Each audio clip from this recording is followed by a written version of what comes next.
नमस्कार माझ्या शेतकरी मित्रांनो, माझी शेती या यूट्यूब चॅनेलमध्ये आपले सर्वांचे पुन्हा एकदा स्वागत आहे। आज आपण बघणार आहे कांद्याचे बाजारभाव।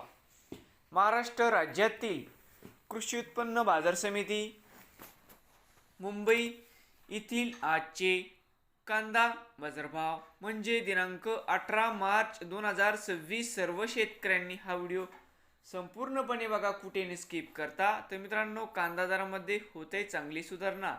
सर्व शेतकऱ्यांनी हा व्हिडिओ संपूर्णपणे बघा, कुठे स्किप करता। आणि चॅनेलवरती नवीन आले असाल तर माझी शेती या यूट्यूब चॅनेलला सबस्क्राईब करा, रोज कांद्याचे व्हिडिओ बघण्यासाठी। मुंबई येथील मित्रांनो बाजार समिती मुंबई या ठिकाणी आज आवक 10,308 क्विंटल, या ठिकाणी कमीत कमी दर 800 रुपये क्विंटल, सरसम दर 1100 रुपये क्विंटल। या ठिकाणी आज जास्तीत जास्त दर 1400 रुपये क्विंटल। तर मित्रांनो, होते आजचे मुंबई येथील आजचे कांदा मार्केट रिपोर्ट।